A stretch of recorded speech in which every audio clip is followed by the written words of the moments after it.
Kyle hated stairs. That's why he took the elevator. Only this time, the elevator wasn't in his apartment building.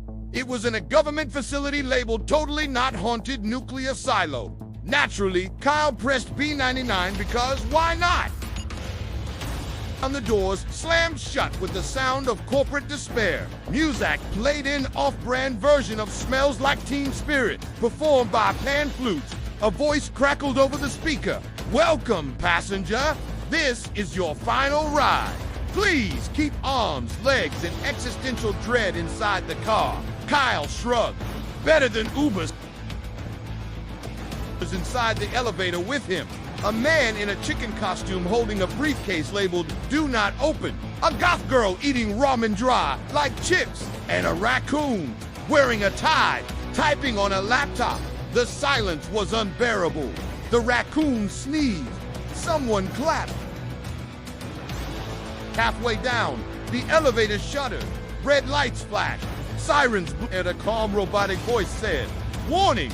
Floor B66 is currently on fire. Also, we may be plummeting."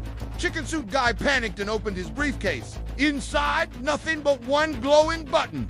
The goth girl said, "Don't push it." Kyle said, "Do it for the plot." So the man pushed it. And the elevator walls dissolved. Suddenly, they were free-falling through a void of floating office desks, IKEA lamps, and unpaid student loan bills. The raccoon screamed in PowerPoint animations. The goth girl pulled out nunchucks because of course she had nunchucks. Kyle just sighed and scrolled TikTok. Above them, a cosmic entity made of expired McNuggets whispered, "Only one of you may exit alive." Kyle raised his hand. Can I DoorDash instead?" And they crash-landed on floor B99. The doors opened.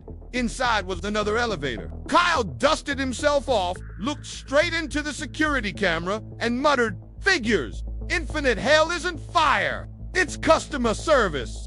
The raccoon nodded in agreement before exploding into confetti. The footage leaked on Reddit. Half the comments said it was staged. The other half argued whether raccoons could legally hold laptops. Kyle didn't care. He got a sponsorship deal out of it. The brand stared.